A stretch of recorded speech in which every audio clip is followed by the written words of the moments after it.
Hey guys, this is Tony Master 007 with my first video in a really long time.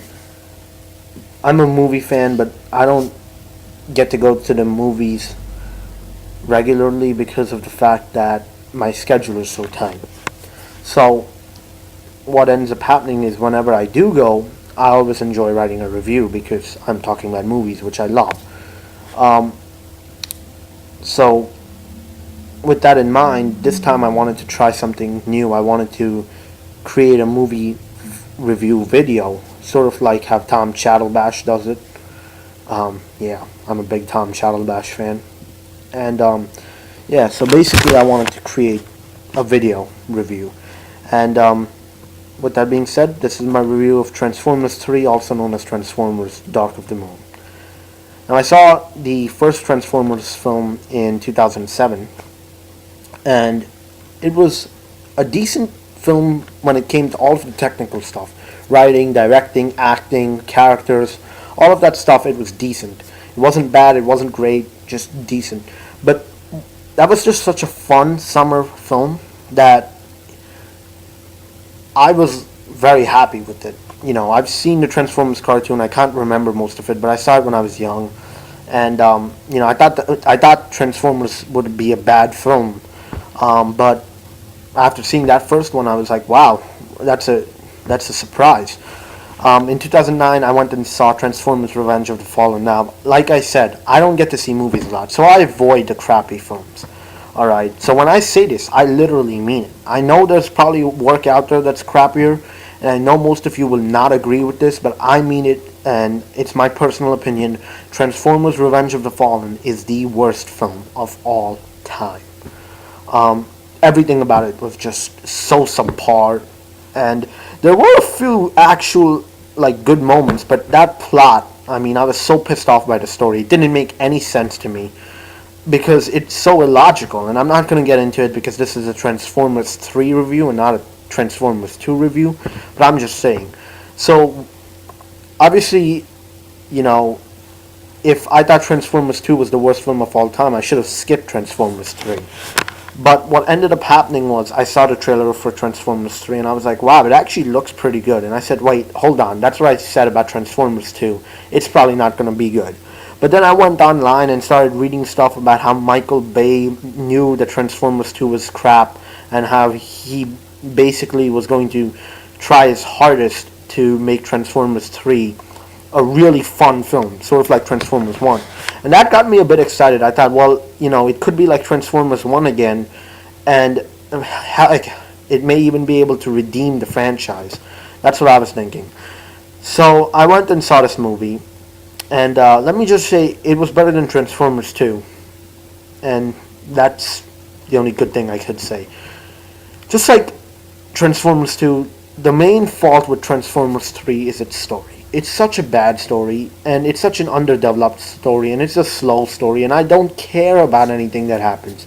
The story is meaningless, and anytime your story is meaningless, that makes everything else meaningless. I mean, there are very few films or TV shows or novels that can work off a very underdeveloped story, and Transformers 3 is not one of them. The story is bad, like I said, and then the characters, dull. Sam Witwicky, I always thought it was cool that they put him in because he's the human link to this story. But he's so underdeveloped in the first two films, and he's so underdeveloped in this film. And and actually they do try to develop him at certain points, but then they make it boring. So he's such a dull character, and the rest of the characters are just, they're not great. I mean, there's one new character. I'm forgetting who it is, but she's like that really bossy girl who works for the government. She's a cliche character, but it was the performance that I thought made her cool. Other than that, though, they're all really bad characters. And Sam's new girlfriend in this movie, it used to be Michaela or whatever. I can never pronounce that because of my accent, but that was his past girlfriend. He's got a new girlfriend in this movie named Carly. She's such a dull character and such a cliched one that I was like, oh my gosh. I mean, I just wanted this movie to end after seeing the characters in the story, and obviously it didn't end sadly, it just kept going. The performances for this movie, like I said, the lady that plays the character who's bossy for the government, she delivered a good performance. I don't know why I feel that way, but I just did. Shia LaBeouf, again, he delivers a good performance. I've always felt that Shia LaBeouf has given it his A game in the Transformers franchise, even when his character has been so butchered. So, I'm gonna give him a round of applause because, he's the only one that really attempts to do anything here. That's great. Rosie Winnington Hutley, or whatever her name is, she's the new actress who plays Shia's girlfriend in the movie. And, people say she's awful. I'm going to be honest, she's not awful. She's bad, but she's not awful. She's just a tad bit worse than Megan Fox. I know some of you probably think that Megan Fox is awful, so, alright, I guess, guess you may think that she's awful, but I don't think she's awful. I don't think any of the performances are awful. I think the story's awful. I think the characters are awful. I don't think the performances are awful, though. I mean, that's just my opinion. But certainly the performances aren't, like, masterful that they can salvage this bad movie. So, yeah, and the directing by Michael Bay. Honestly, I've seen Pearl Harbor, and I thought Pearl Harbor is the one Michael Bay film outside of the Transformers franchise that I've seen. And I've always felt Pearl Harbor is massively underrated. I liked Pearl Harbor. And I know Bay can film good stuff.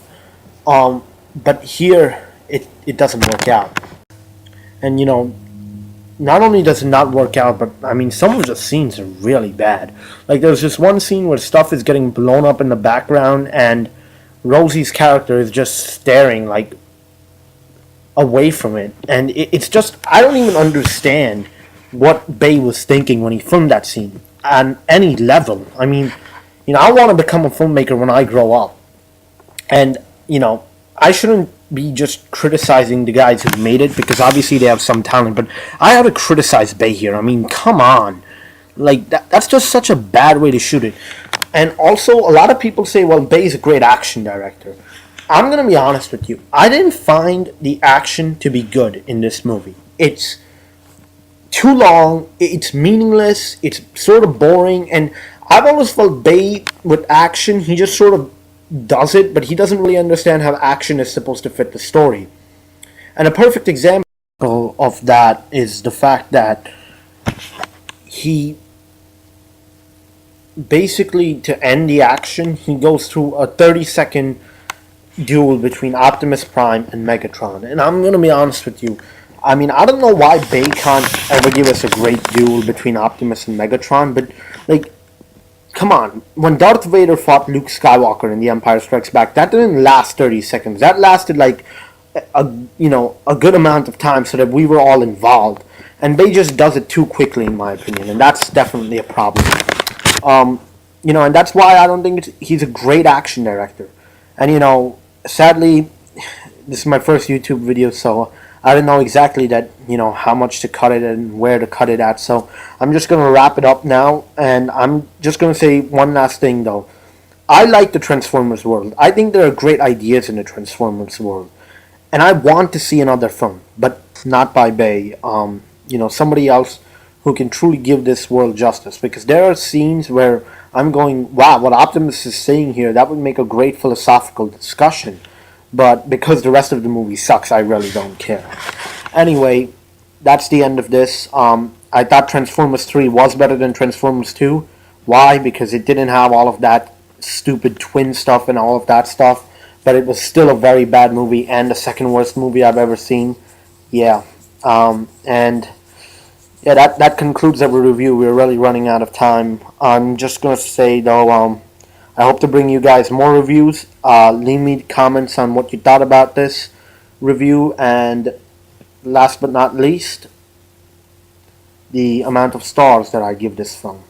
The lowest I can give is 1 star out of 5 stars, and that's what I'm going to give it.